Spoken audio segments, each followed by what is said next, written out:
The Pit and the Pendulum, written by Edgar Allan Poe. Narrated for you by Jonathan Dunne.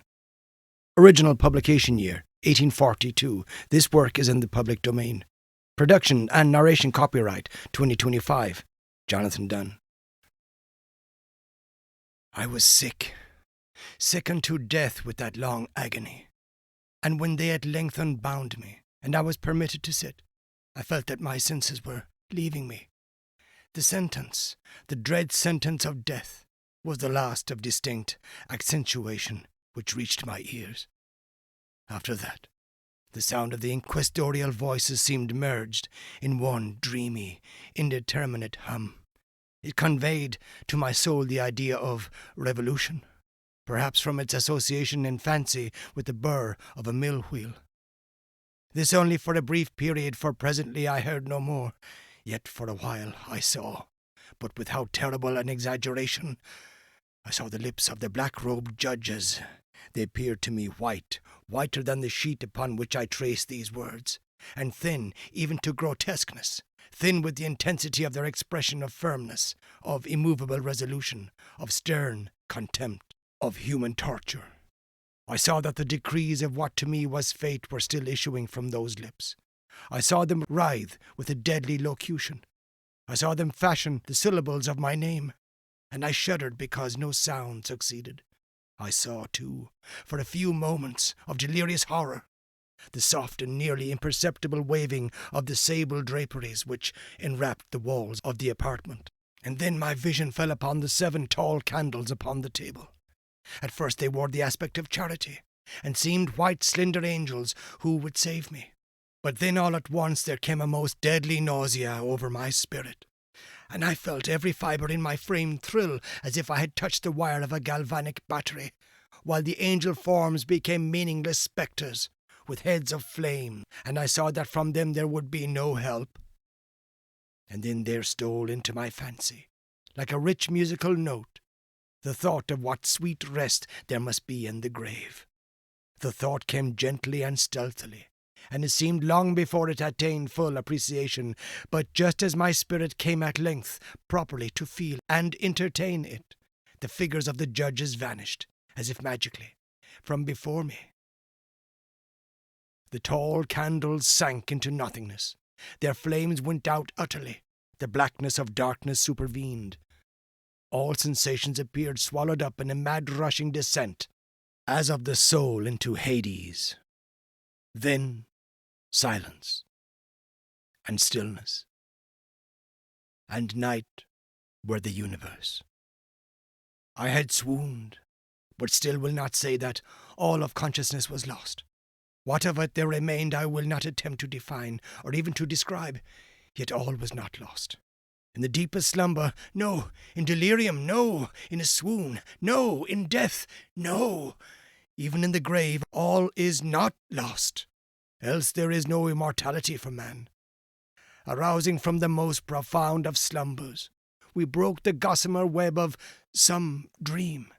Yet in a second afterward, so frail may that web have been, we remember not that we have dreamed. In the return to life from the swoon there are 2 stages. First, that of the sense of mental or spiritual. Secondly, that of the sense of physical existence. It seems probable that if, upon reaching the second stage, we could recall the impressions of the first, we should find these impressions eloquent in memories of the gulf beyond. And that gulf is what? How at least shall we distinguish its shadows from those of the tomb? But if the impressions of what I have termed the first stage are not at will recalled, yet after long interval, do they not come unbidden? Why we marvel whence they come. He who has never swooned is not he who finds strange palaces and wildly familiar faces in coals that glow. Is not he who beholds floating in mid-air the sad visions that the many may not view. Is not he who ponders over the perfume of some novel flower. Is not he whose brain grows bewildered with the meaning of some musical cadence which has never before arrested his attention. Amid frequent and thoughtful endeavours to remember, amid earnest struggles to regather some token of the state of seeming nothingness into which my soul had lapsed, There have been moments when I have dreamt of success. There have been brief, very brief periods when I have conjured up remembrances, which the lucid reason of a later epoch assures me could have had reference only to that condition of seeming unconsciousness. These shadows of memory tell, indistinctly, of tall figures that lifted and bore me in silence down, down, still down, till a hideous dizziness oppressed me of the interminableness of the descent. They tell also of a vague horror at my heart on account of that heart's unnatural stillness. Then comes a sense of sudden motionless throughout all things, as if those who bore me, a ghastly train, had outrun, in their descent, the limits of the limitless and paused from the wearisomeness of their toil. After this, I call to mind flatness and dampness, and then all is madness, the madness of a memory which busies itself among forbidden things.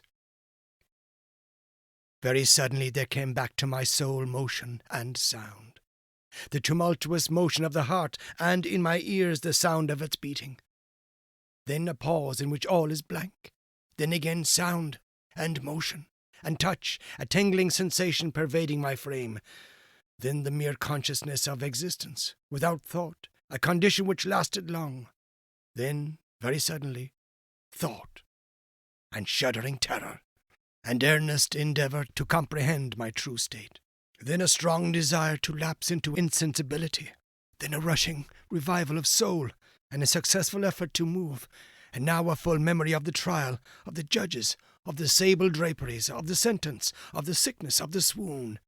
Then entire forgetfulness of all that followed, of all that a later day and much earnestness of endeavour have enabled me vaguely to recall. So far, I had not opened my eyes. I felt that I lay upon my back unbound. I reached out my hand, and it felt heavily upon something damp and hard.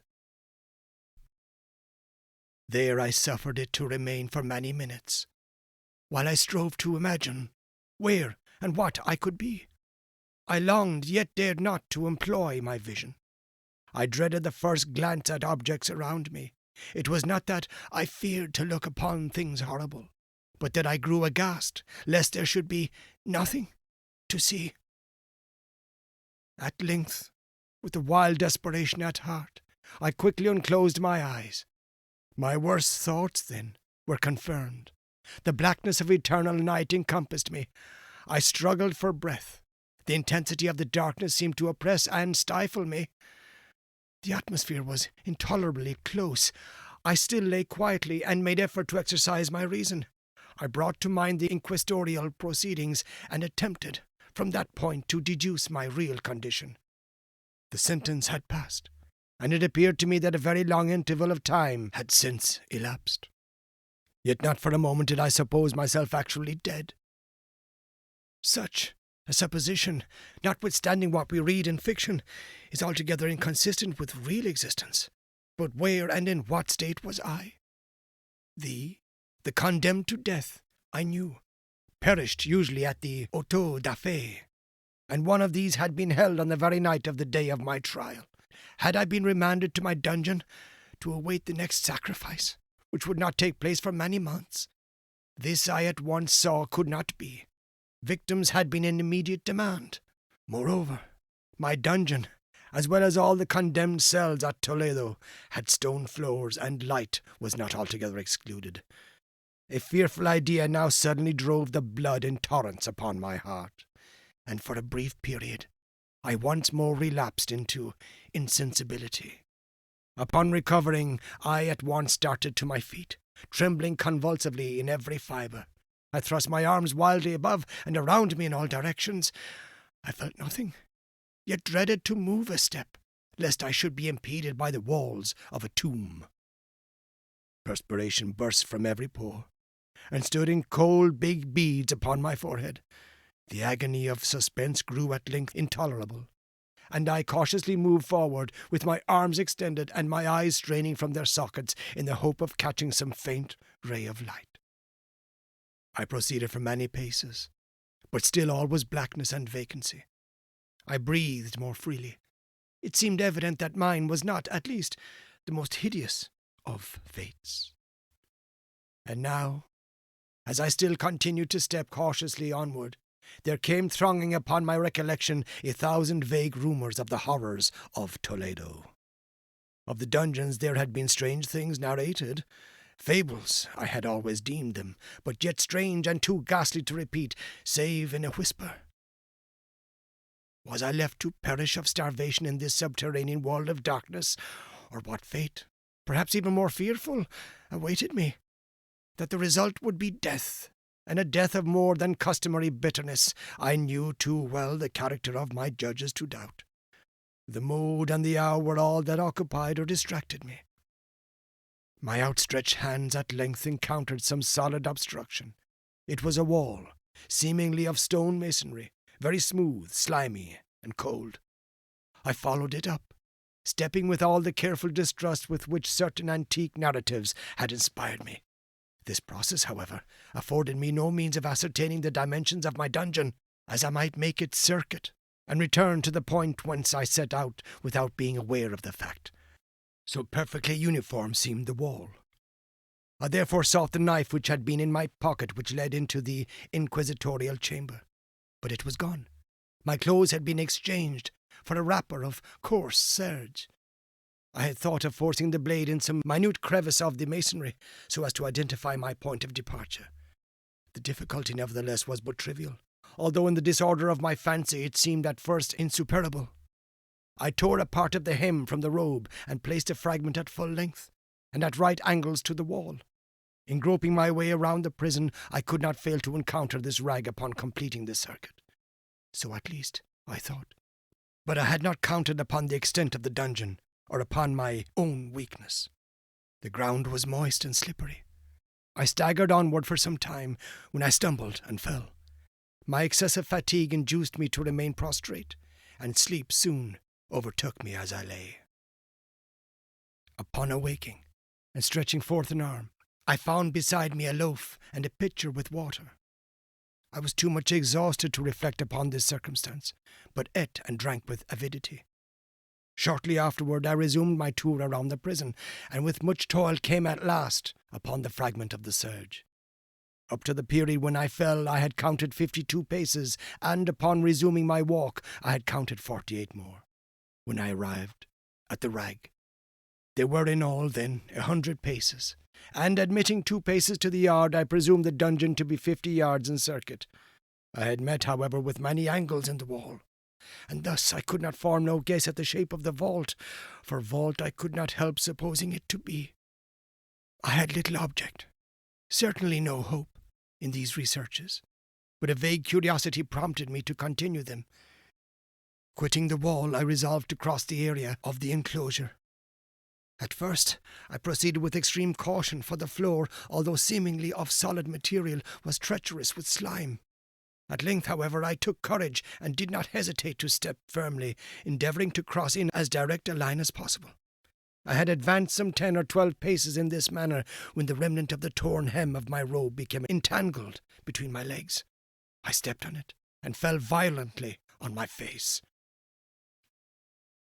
In the confusion attending my fall, I did not immediately apprehend a somewhat startling circumstance, which yet, in a few seconds afterward, and while I still lay prostrate, arrested my attention.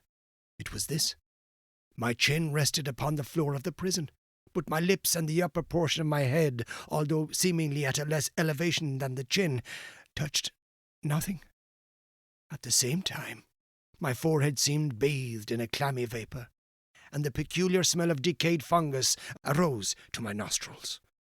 I put forward my arm and shuddered to find that I had fallen at the very brink of a circular pit, whose extent, of course, I had no means of ascertaining at the moment. Groping about the masonry just below the margin, I succeeded in dislodging a small fragment and let it fall into the abyss. For many seconds I hearkened to its reverberations as it dashed against the side of the chasm in its descent. At length, a sullen plunge into water, succeeded by loud echoes. At the same moment there came a sound resembling the quick opening and as rapid closing of a door overhead, while a faint gleam of light flashed suddenly through the gloom, and as suddenly faded away. I saw clearly the doom which had been prepared for me, and congratulated myself upon the timely accident by which I had escaped. Another step before my fall, and the world had seen me no more, and the death just avoided was of that very character which I had regarded as fabulous and frivolous in the tales respecting the Inquisition. To the victims of its tyranny there was a choice of death with its direct physical agonies, or death with its most hideous moral horrors. I had been reserved for the latter. By long suffering my nerves had been unstrung until I trembled at the sound of my own voice, and had become in every aspect a fitting subject for the species of torture which awaited me. Shaking in every limb, I groped my way back to the wall, resolving there to perish rather than risk the terrors of the wells, of which my imagination now pictured many in various positions about the dungeon. In other conditions of mind I might have had courage to end my misery at once, by a plunge into one of these abysses. But now I was the veriest of cowards, neither could I forget what I had read of these pits, that the sudden extinction of life formed no part of their more horrible plan. Agitation of spirit kept me awake for many long hours, but at length I again slumbered. Upon arousing, I found by my side, as before, a loaf and a pitcher of water. A burning thirst consumed me, and I emptied the vessel at a draught. It must have been drugged, for scarcely had I drunk before I became irresistibly drowsy. A deep sleep fell upon me, a sleep like that of death. How long it lasted, of course, I know not, but when once again I unclosed my eyes, the objects around me were visible. By a wild sulphurous lustre, the origin of which I could not at first determine, I was enabled to see the extent and aspect of the prison. In its size I had been greatly mistaken. The whole circuit of its walls did not exceed 25 yards. For some minutes this fact occasioned me a world of vain trouble. Vain indeed, but what could be of less importance under the terrible circumstances which environed me than the mere dimensions of my dungeon? But my soul took a wild interest in trifles, and I busied myself in endeavours to account for the error I had committed in my measurement. The truth at length flashed upon me. In my first attempt at exploration I had counted 52 steps, up to the period when I fell.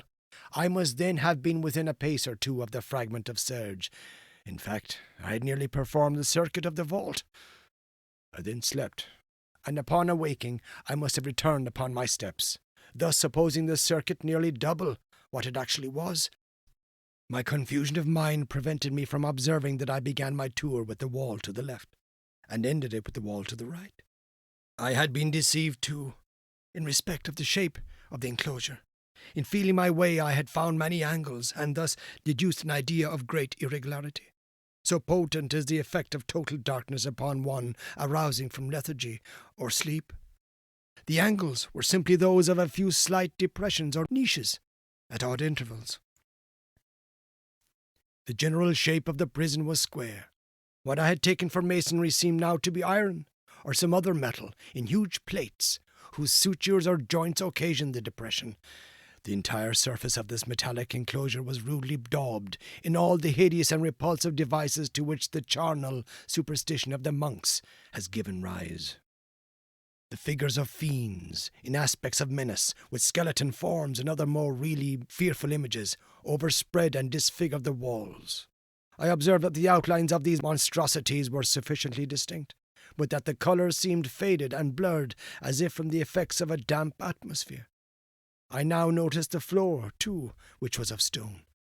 In the centre yawned the circular pit from whose jaws I had escaped, but it was the only one in the dungeon. All this I saw indistinctly, and by much effort, for my personal condition had been greatly changed during slumber. I now lay upon my back, and at full length on a species of low framework of wood.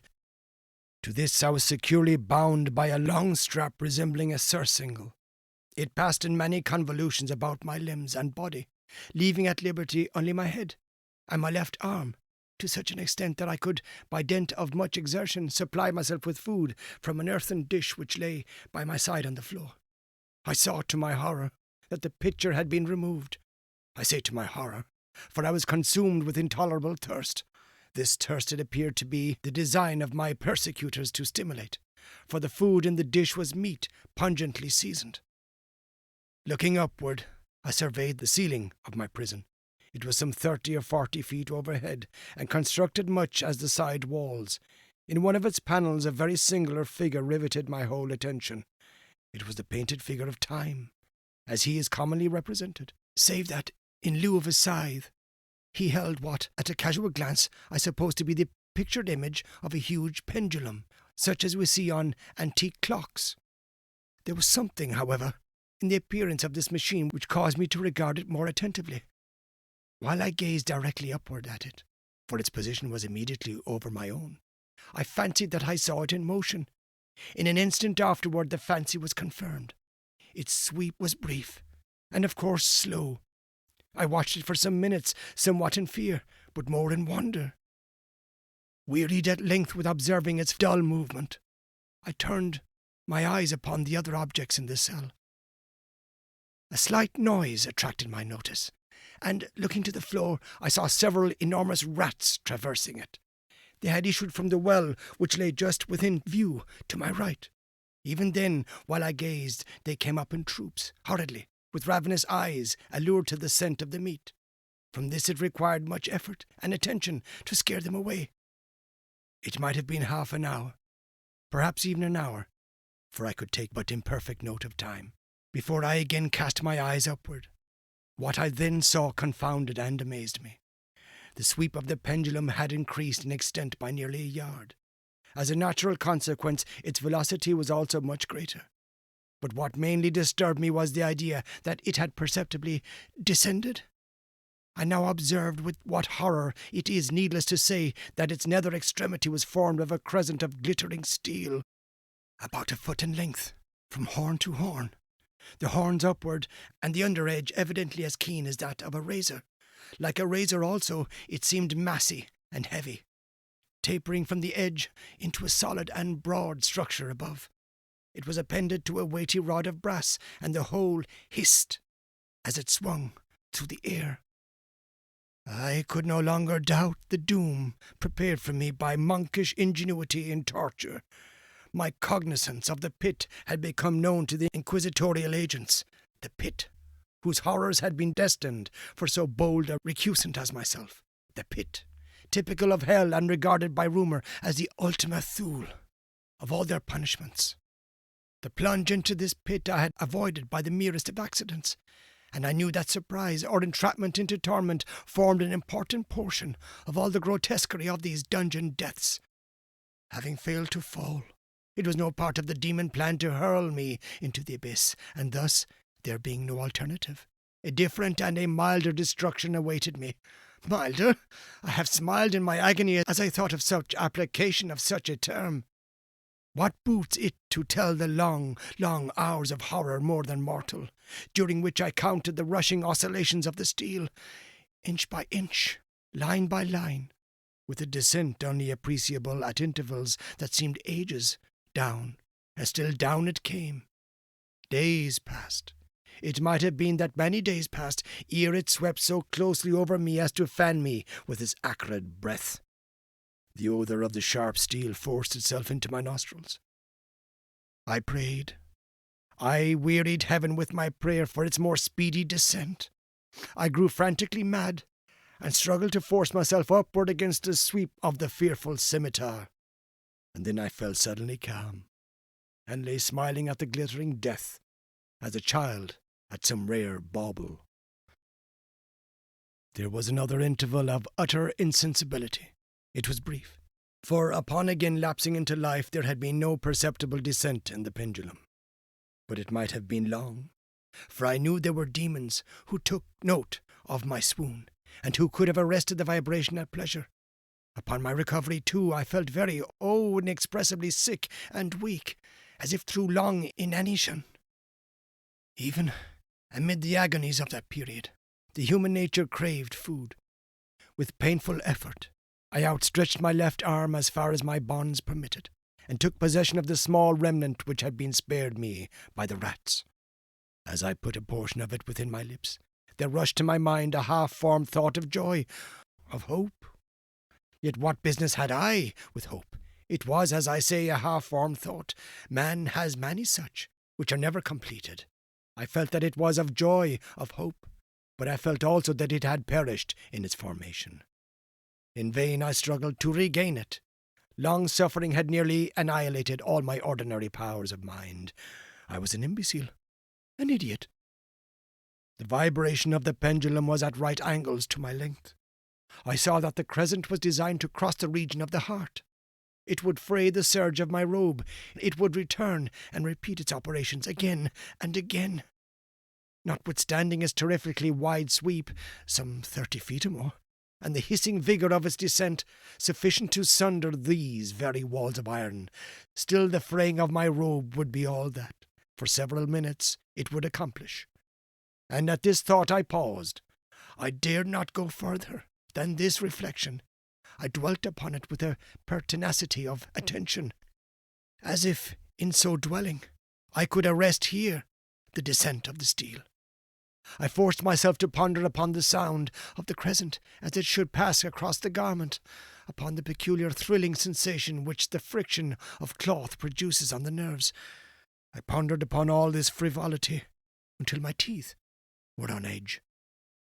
Down, steadily down it crept. I took a frenzied pleasure in contrasting its downward with its lateral velocity. To the right, to the left, far and wide, with the shriek of a damned spirit. To my heart, with the stealthy pace of the tiger, I alternately laughed and howled as the one or the other idea grew predominant. Certainly, relentlessly down, it vibrated within 3 inches of my bosom. I struggled violently, furiously, to free my left arm. This was free only from the elbow to the hand. I could reach the latter from the platter beside me to my mouth with great effort, but no further. Could I have broken the fastenings above the elbow, I would have seized and attempted to arrest a pendulum. I might as well have attempted to arrest an avalanche. Down, still unceasingly, still inevitably down. I gasped and struggled at each vibration. I shrunk convulsively at its every sweep. My eyes followed its outward or upward whirls with the eagerness of the most unmeaning despair. They closed themselves spasmodically at the descent, although death would have been a relief. Oh, how unspeakable! Still I quivered in every nerve to think how slight a sinking of the machinery would precipitate that keen, glistening axe upon my bosom. It was hope that prompted the nerve to quiver, the frame to shrink. It was hope, the hope that triumphs on the rack, that whispers to the death condemned even in the dungeons of the Inquisition. I saw that some 10 or 12 vibrations would bring the steel in actual contact with my robe. And with this observation there suddenly came over my spirit all the keen, collected calmness of despair. For the first time during many hours, or perhaps days, I thought. It now occurred to me that the bandage or surcingle which enveloped me was unique. I was tied by no separate cord. The first stroke of the razor-like crescent athwart any portion of the band would so detach it that it might be unwound from my person by means of my left hand. But how fearful in that case the proximity of the steel! The result of the slightest struggle, how deadly! Was it likely, moreover, that the minions of the torturer had not foreseen and provided for this possibility? Was it probable that the bandage crossed my bosom in the track of the pendulum? Dreading to find my faint and, as it seemed, my last hope frustrated, I so far elevated my head as to obtain a distinct view of my breast. The surcingle enveloped my limbs and body close in all directions, save in the path of the destroying crescent. Scarcely had I dropped my head back into its original position when there flashed upon my mind what I cannot better describe than as the unformed half of that idea of deliverance to which I have previously alluded, and of which a moiety only floated indeterminably through my brain when I raised food to my burning lips. The whole thought was now present, feeble, scarcely sane, scarcely definite, but still entire. I proceeded at once, with the nervous energy of despair, to attempt its execution. For many hours the immediate vicinity of the low framework upon which I lay had been literally swarming with rats. They were wild, bold, ravenous, their red eyes glaring upon me as if they waited, but for motionless on my part, to make me their prey. To what food? I thought. Have they been accustomed in the well? They had devoured, in spite of all my efforts to prevent them, all but a small remnant of the contents of the dish. I had fallen into an habitual seesaw or wave of the hand about the platter, and at length the unconscious uniformity of the movement deprived it of effect. In their voracity, the vermin frequently fastened their sharp fangs in my fingers. With the particles of the oily and spicy viand which now remained, I thoroughly rubbed the bandage wherever I could reach it. Then, raising my hand from the floor, I lay breathlessly still. At first, the ravenous animals were startled and terrified at the change, at the cessation of movement. They shrank alarmedly back. Many sought the well. But this was only for a moment. I had not counted in vain upon their voracity. Observing that I remained without motion, one or two of the boldest leaped upon the framework and smelt at the surcingle. This seemed the signal for a general rush. Forth from the well they hurried in fresh troops. They clung to the wood, they overran it, and leaped in hundreds upon my person. The measured movement of the pendulum disturbed them not at all. Avoiding its strokes, they busied themselves with the anointed bandage. They pressed. They swarmed upon me in ever-accumulating heaps. They writhed upon my throat. Their cold lips sought my own. I was half-stifled by their thronging pressure. Disgust, for which the world has no name, swelled my bosom, and chilled with a heavy clamminess my heart. Yet 1 minute, and I felt that the struggle would be over. Plainly I perceived the loosening of the bandage. I knew that in more than one piece it must be already severed. With a more than human resolution I lay still. Nor had I erred in my calculations, nor had I endured in vain. I at length felt that I was free. The surcingle hung in ribbons from my body, but the stroke of the pendulum already pressed upon my bosom. It had divided the serge of the robe. It had cut through the linen beneath. Twice again it swung, and a sharp sense of pain shot through every nerve. But the moment of escape had arrived. At a wave of my hand, my deliverers hurried tumultuously away. With a steady movement, cautious, sidelong, shrinking, and slow, I slid from the embrace of the bandage and beyond the reach of the scimitar. For the moment, at least, I was free. Free! And in the grasp of the Inquisition. I had scarcely stepped from my wooden bed of horror upon the stone floor of the prison when the motion of the hellish machine ceased, and I beheld it drawn up, by some invisible force, through the ceiling. This was a lesson which I took desperately to heart. My every motion was undoubtedly watched. Free! I had but escaped death in one form of agony, to be delivered unto worse than death in some other. With that thought I rolled my eyes nervously around on the barriers of iron that hemmed me in. Something unusual, some change which at first I could not appreciate distinctly, it was obvious, had taken place in the apartment. For many minutes of a dreamy and trembling abstraction, I busied myself in vain, unconnected conjecture. During this period I became aware for the first time of the origin of the sulphurous light which illumined the cell. It proceeded from a fissure, about 1/2 inch in width, extending entirely about the prison at the base of the walls, which thus appeared, and were completely separated from the floor. I endeavoured, but of course in vain, to look through the aperture. As I arose from the attempt, the mystery of the alteration in the chamber broke at once upon my understanding. I have observed that, although the outlines of the figures upon the walls were sufficiently distinct, yet the colours seemed blurred and indefinite. These colours had now assumed, and were momentarily assuming, a startling and most intense brilliancy, that gave to the spectral and fiendish portraitures an aspect that might have thrilled even firmer nerves than my own. Demon eyes, of a wild and ghastly vivacity, glared upon me in 1,000 directions, where none had been visible before. and gleamed with the lurid lustre of a fire that I could not force my imagination to regard as unreal. Unreal? Even while I breathed, there came to my nostrils the breath of the vapour of heated iron. A suffocating odour pervaded the prison. A deeper glow settled each moment in the eyes that glared at my agonies. A richer tint of crimson diffused itself over the pictured horrors of blood. I panted. I gasped for breath. There could be no doubt of the design of my tormentors. O most unrelenting, O most demoniac of men! I shrank from the glowing metal to the centre of the cell. Amid the thought of the fiery destruction that impended, the idea of the coolness of the well came over my soul like balm. I rushed to its deadly brink. I threw my straining vision below. The glare from the enkindled roof illumined its inmost recesses. Yet for a wild moment did my spirit refuse to comprehend the meaning of what I saw. At length it wrestled its way into my soul.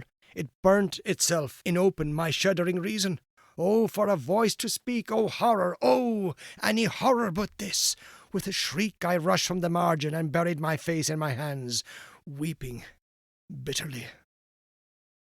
The heat rapidly increased, and once again I looked up, shuddering, as with a fit of the ague. There had been a second change in the cell, and now the change was obviously in the form. As before, it was in vain that I at first endeavoured to appreciate or understand what was taking place. But not long was I left in doubt.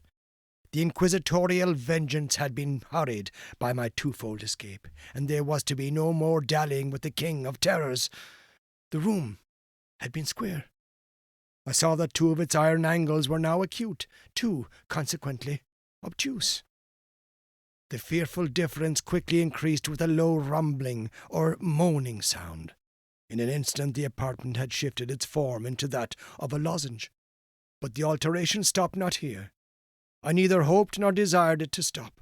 I could have clasped the red walls to my bosom as a garment of eternal peace. Death, I said. Any death but that of the pit. Fool! Might I not have known that into the pit it was the object of the burning iron to urge me? Could I resist its glow? Or if even that, could I withstand its pressure? And now, flatter and flatter grew the lozenge, with a rapidity that left me no time for contemplation. Its centre, and of course its greatest width, just over the yawning gulf. I shrank back, but the closing walls pressed me resistlessly onward. At length from my seared and writhing body there was no longer an inch of foothold on the firm floor of the prison. I struggled no more, but the agony of my soul found vent in one loud, long, and final scream of despair. I felt that I had tottered upon the brink. I averted my eyes. There was a discordant hum of human voices. There was a loud blast as of many trumpets. There was a harsh grating as of 1,000 thunders. The fiery walls rushed back. An outstretched arm caught my own as I fell, fainting, into the abyss. It was that of General Lassalle. The French army had entered Toledo. The Inquisition was in the hands of its enemies.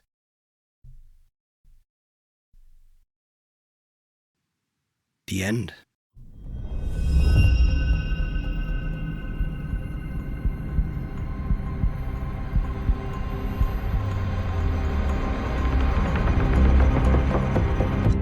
This has been The Pit and the Pendulum, written by Edgar Allan Poe. Narrated for you by Jonathan Dunne. Original publication year, 1842. This work is in the public domain. Production and narration copyright, 2025. Jonathan Dunne.